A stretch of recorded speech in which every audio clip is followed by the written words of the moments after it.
Please come to the hospital right away. Sarah is in critical condition. I pleaded urgently over the phone, my voice shaking with fear for our 6-year-old daughter's life.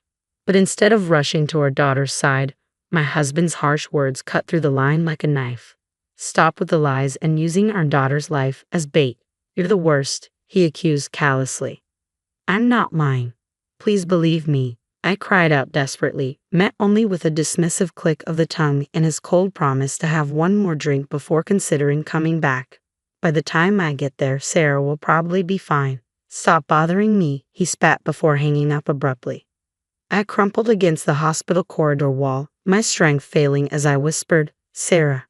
My name is Holly, and I'm 31 years old. 6 years ago, I married John, who was 42 at the time, after meeting him at work where he was my boss.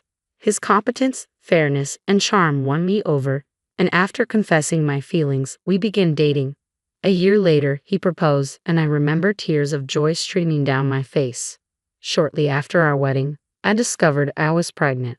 We're going to be amazing parents, I remember saying, filled with genuine happiness at the prospect of building a family with the man I admired. But after our daughter Sarah was born, everything changed. John grew distant and began belittling me, dismissing my needs and accusing me of exaggerating when I was unwell or needed help around the house. Nights were the hardest. When Sarah cried, his impatience showed as he'd snap, "She's annoying, put her to sleep quickly." Many times, tears replaced the joy I had imagined for our family life. You're a stay-at-home mom, and you can't even manage the kids while doing your chores. Damn, I picked the wrong one. John's words cut through me sharply. Why would you say that? We're a couple. We're in this together, I protested. I'm out working hard all day. Don't burden me with housework. And your constant complaints about being sick or not getting enough sleep because of the kids. I don't buy it, he retorted coldly. I'm not lying about any of this. Besides, Sarah is our daughter. You need to be involved in raising her too, I pleaded, hoping to reach him. If you need help that badly, hire a housekeeper. That's if you can afford it, of course, he dismissed callously. His accusations stung, but what hurt more was his indifference towards our daughter. The thought of divorce crossed my mind, but as a stay-at-home mom, leaving with Sarah felt daunting.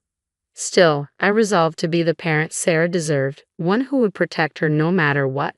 If something ever happened, it seemed Sarah vaguely understood that her father, John, and I were getting along well. Despite this, she grew into a kind child, often gently stroking my head and saying, "Thanks for everything, Mom." Each time, I would lovingly hug Sarah and respond, "Mommy loves you so much, Sarah." But then, suddenly, something precious to me was taken away. It happened on Sarah's 6th birthday. The three of us had planned to celebrate together. I had been busy with preparations all morning and was nearly finished by 3 p.m. Just as I was about to leave to buy her birthday cake, I received a call from John. I got roped into a night out with my colleagues. "I'll be home," John's voice came through the phone. "Wait, today is Sarah's birthday. You promised you would be home," I pleaded. "Can't be helped. I was invited out. I'm quite popular, you know," John replied with a smug laugh. "Popular, my foot. They probably just want you to pick up the tab," I retorted, frustration creeping into my voice. I've told him countless times to stop footing the bill for his colleagues' nights out, but John never listens. He just says, "Who else is going to pay? I'm the boss." "Can't you please come home for Sarah? She's been looking forward to celebrating her birthday with you," I begged. "Stop nagging. I'll get her a present. That should be enough," John dismissed. "Fine, whatever," I snapped, cutting the call abruptly with a loud slam of the receiver. Relief washed over me momentarily. I shouldn't let this get to me. Today is all about Sarah. I have to keep smiling, I thought to myself as I walked into the local bakery and picked out a strawberry cake, Sarah's favorite. With the cake in hand, all that was left was to wait for Sarah to return home. But as the evening wore on and the sun started to set, Sarah still hadn't come home. I tried to reassure myself, maybe she had lost track of time while playing with her friends. Just as I began to consider searching the neighborhood or calling the police, the phone rang. It was the police on the line. "Holly, there's been a traffic accident." "What about Sarah? Is Sarah okay?" "They've taken her to the hospital, but she's still unconscious. We're sorry for the delay in contacting you. It took some time to confirm her identity." "I have to go to the hospital right away," the police officer informed me urgently.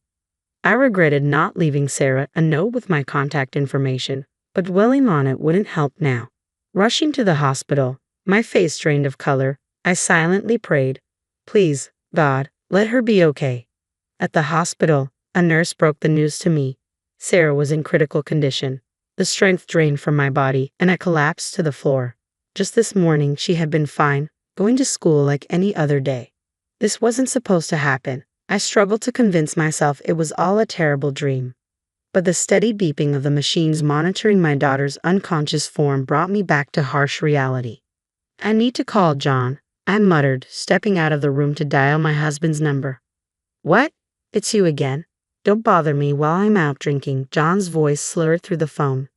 "Sarah got in an accident and she's at the hospital. It could be serious. Get here now." John scoffed, dismissing it. "Yeah, right. Another one of your stories. You're just upset because I missed her birthday. Stop making things up." "I'm not lying. Please come to the hospital now. Sarah's in critical condition," I pleaded desperately. "Stop holding a grudge against me. You're being ridiculous," John retorted callously. "Please, just come. Sarah might not make it," I cried, tears streaming down my face. I found myself pleading through the tears, overwhelmed not just by sadness but by the disbelief that my husband could accuse me of lying and show no concern for our daughter in such a dire moment. Fine, I understand. I'll have one more drink, then I'll come back. By then, Sarah will have miraculously woken up and be peacefully asleep in bed. I'm tired of your lies. Don't call me again. Bye." "Wait," I shouted, but he had already hung up. In the hospital room, I sat, tears streaming down my face as I waited for Sarah to wake up. But she never did. Her birthday became the day she left us forever. "Why? Please open your eyes," I pleaded, my voice trembling with grief. No matter how much I called out to her, no matter how many times I touched Sarah's lifeless body, she never responded with a smile. Sarah was such a good girl. She was shy, but always caring and thoughtful towards others. A true angel. Why did she have to lose her life, Sarah? I collapsed in tears in the hospital room, oblivious to the people around me. In the end, my husband never showed up at the hospital that day. On the day of the funeral, the sky hung heavy with clouds, as if it too mourned. John's colleagues and bosses attended the service, faces familiar from earlier encounters, but this was not how I had imagined meeting them again. Throughout the day, my friends took turns consoling John and me, though approaching me was difficult in my weakened state. Each time someone spoke to John, he put on a dramatic show of tears, lamenting, "I can't believe Sarah's gone," and then shifting blame with, "If my wife had called me sooner that day, maybe I could have seen her while she was still alive. You're the one who accused me of lying and didn't bring me home. You're not even crying for real," I observed quietly, numb to any anger toward him. All I wanted was to bid Sarah a peaceful farewell with all my heart. As the funeral approached its conclusion, John leaned in and whispered to me, "All right, now it's time for us to get divorced. You'll finally be free." Taken aback by his sudden statement, I glared at him, biting my lip, but he quickly excused himself to smoke outside. Amidst the whirlpool of emotions as I continued to express gratitude to the attendees, a woman approached me. "Holly, my deepest condolences. I never imagined something like this would happen," said Kay, a colleague of John's and my closest friend from my office days. She came close and gently rubbed my shoulder. In that moment, I felt a slight sense of solace in my heart. 3 days after the funeral, I received a call from Kay. A few days later, we met at a cafe near my home. She was very concerned about me, asking if I was eating properly and sleeping enough. Her caring gesture meant the world to me. To be honest, I hate being the bearer of bad news, but on the day Holly had that accident, I was with John and some colleagues, and I saw when Sean picked up your call. "Is that so?" I replied, urging him to continue. "You should have pushed him harder to go to the hospital. I blame myself for not being more insistent." "You don't need to apologize, Kay. I know you encouraged him to go, and that means a lot." "Okay, I'm sorry." And I was hesitant to bring this up, but Kay also mentioned John's recent behavior. She suspects he might be having an affair with a young colleague named Lee at work.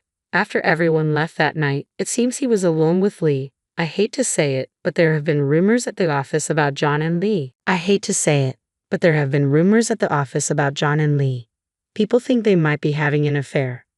I see. The realization that I was the only one unaware of this, manipulated by John, filled me with anger.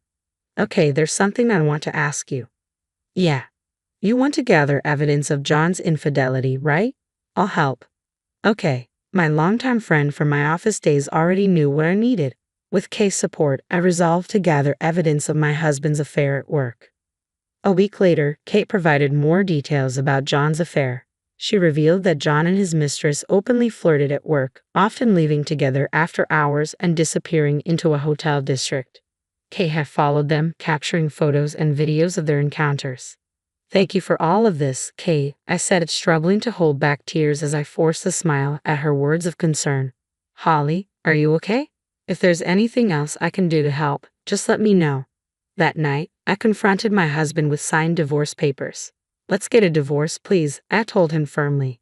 Lucky me. I wanted to break up with you too, he replied callously. So, I'm asking for $30,000 in compensation from both of you. What? That's too much just for a divorce, he protested. You're all about money, John retorted defensively. I also know about your affair and I have solid proof. I showed him the photos and videos of him with Lee that Kay had captured. There was a brief moment of shock on his face before he regained his composure and glared at me. Very clever. You're quite the intimidating woman. Anyone can doctor photos these days. Which detective agency did you hire? He scoffed. I anticipated you'd say that. Just then, Kay walked in from the adjacent room. Concerned for my well-being, she insisted on staying close by and had been waiting there. My husband was visibly startled by her unexpected presence. These photos and videos are genuine. I took them myself, Kay affirmed firmly. You're the absolute worst.